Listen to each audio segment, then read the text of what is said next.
More than any other team in football, Denver Broncos fans get accused of drinking the orange and blue Kool-Aid. We get accused of having way too much hope. Even people are like, oh, you're such a fanboy. You don't have a chance. But I think what we saw in the combine and a lot of interviews with top prospects in this year's draft is that they glowed about the future of this franchise like we do in the comment section.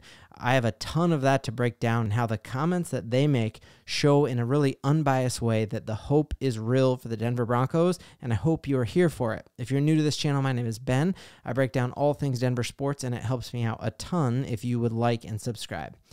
So before we dive into some of these comments and what the top prospects had to say about our franchise, I want you to picture yourself crawling into a hot tub in like an orange and blue tight-fitting Speedo. Maybe not that part, but imagine being able to go back to the version of yourself who is watching the Denver Broncos at Mile High Stadium count down the play clock with Nathaniel Hackett. And then picture yourself like going back to Vance Joseph every week saying, oh, we had a great practice, and then that didn't translate. Or picture yourself going back to a draft when we had the Denver Broncos owned by this weird Pat Bowlen trust, and like, is Joe Ellis making this draft pick? Is it the coach? Who owns this? And going back to that version of yourself and just saying, hey, do you know what? In 2024, the Denver Broncos are going to be coached by Shawn Payton, like the same head coach who turned around the franchise of the New Orleans Saints, who used to wear like bags on their head and had no hope for a franchise, and no one could ever picture them getting to a Super Bowl and winning. And then in addition to that, also being like, oh yeah, and the richest owner in all of sports is going to buy the Denver Broncos. The same guy who owns Walmart and Condoleezza Rice is also a part of it, and they're going to build brand new training facilities. Anything these players want, they're going to do. I think you would be so stoked, and we see that reflected in a lot of the interviews, and I'm not saying all of them, but a lot of the interviews with top prospects. So let's look at a couple of these. So the first one that just had me super stoked was hearing Drake May. When you're asked about a team, every beat reporter out in Indy was asking like, hey, how'd the meeting with the Broncos go? How'd the meeting with whatever the team they're covering goes? And they all like have some pleasantries. And if you look at like what Jaden Daniels said about the Broncos, he was like, well, yeah, I heard a lot about Shawn Payton because I played in New Orleans and they talked about him. But you could just tell like he was just saying that. But there were a couple of interviews from high target free quarterbacks in this draft who truly raved about the Denver Broncos. And I want to play those quickly. I think the first one that had me super stoked was Drake May here from North Carolina. This is from Andrew Mason. Listen to what he says about the Denver Broncos and especially our coaching staff. Yeah, it was awesome meeting with Coach Payton. I think anytime you got one of the great offensive minds in there, meeting with him was pretty cool. And Davis Webb, he seemed right off the bat, seemed like one of the great quarterback coaches you can play for. And so we've heard that. We saw Davis Webb promoted to be an offensive coordinator in one of these bowl games that the Senior Bowl that just happened. He is a high flyer. And you heard multiple people allude to, I can't think of a better quarterback coach than having Davis Webb, a guy who played in the NFL, and then saying Shawn Payton is awesome. The fact is the Denver Broncos probably are not going to have the ammunition to get this guy, and he didn't have to say that, and he did. Next one here, we've heard how unconventional and different Shawn Payton is, and he'll say that. We heard him specifically say, we don't think other teams are going to be as good at evaluating quarterbacks as we are. And it maybe was like too optimistic to just believe him without any evidence. Listen to Michael Penix say, yeah, the Broncos actually did things differently than any of the other teams that I interviewed with. I understand that. I feel like in a way, he was probably trying to see how I reacted, to those bad plays, if I could take accountability and stuff like that. And, I'm always going to do that. I'm always going to put. So Michael Penix at the start of the interview says, yeah, it was really different. When I walked into my interview, they played some of my bad plays and had me reflect on those plays. And that was different than other places that he interviewed. So Shawn Payton truly, when he said, we think we're going to evaluate better than other teams, it seems as if from Michael Penix that he is the only coach in an interview who actually threw bad film up there. Did everyone else just kind of do one of those John Gruden interviews where it was like, XYZ banana and like you just look at all your great film. Instead, Shawn Payton had him reflect on bad film, showing that he did it different. And Michael Penix said that was different than everywhere else he did it. And then I'm saving my favorite for last.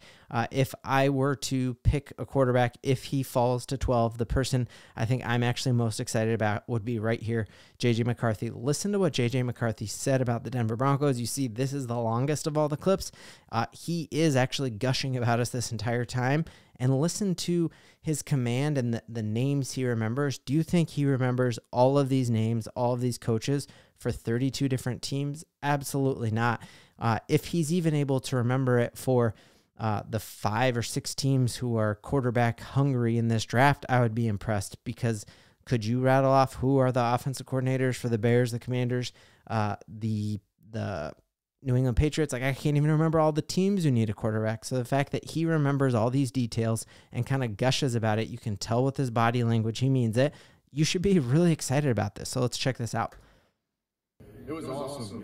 Coach Payton's energy, Coach Webb, Coach Lombardi. It was just really great to be in that room with them, go through tape. It was honestly a really fun time. So it was a blessing to just, pick their brains a little bit and have them, just shoot me questions left and right, and I really enjoyed it. So he remembers Coach Lombardi, the guy we had from the Chargers. He remembers Davis Webb. He remembers Coach Payton and says, it was awesome. So I think all of this like gushing, you see these 3 quarterbacks all have like actual tangible things that they remember from that 18-minute interview. And I think that is a very telling thing that we should be high on the future of this Denver Broncos squad. Last little thing I wanted to get into here.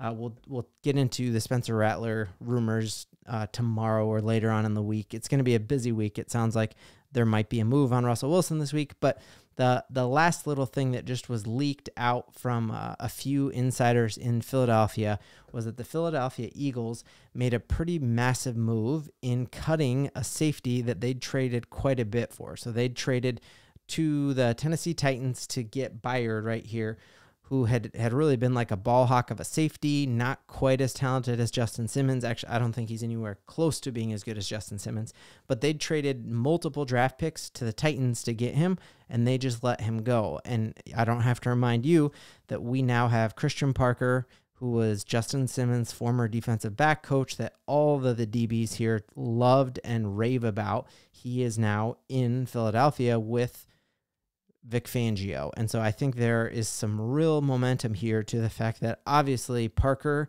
and Vic Fangio would love to have Justin Simmons. The question is, what would they be willing to give up to get Justin Simmons, and how would that be for the Denver Broncos? I've seen multiple tweets just from the combine about folks who are lamenting the fact that the Denver Broncos don't have as many drafts don't have as many picks in this draft as we would like to.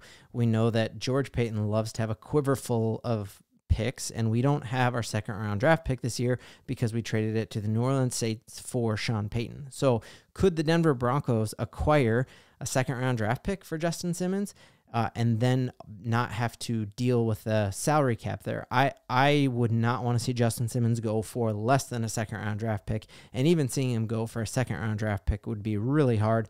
That would definitely mean the Broncos need to shore up PJ Locke and make some other moves there. But I would love to see Justin Simmons be able to go to a place where he can compete for a deep run in the playoffs right away. I would love to see him make that happen here with Denver, but if that's not going to be here, I would love to see him go to Detroit or go to Philly, where he could actually make a run at a Super Bowl. And, preferentially, I would love to see him in an NFC, not in another AFC team.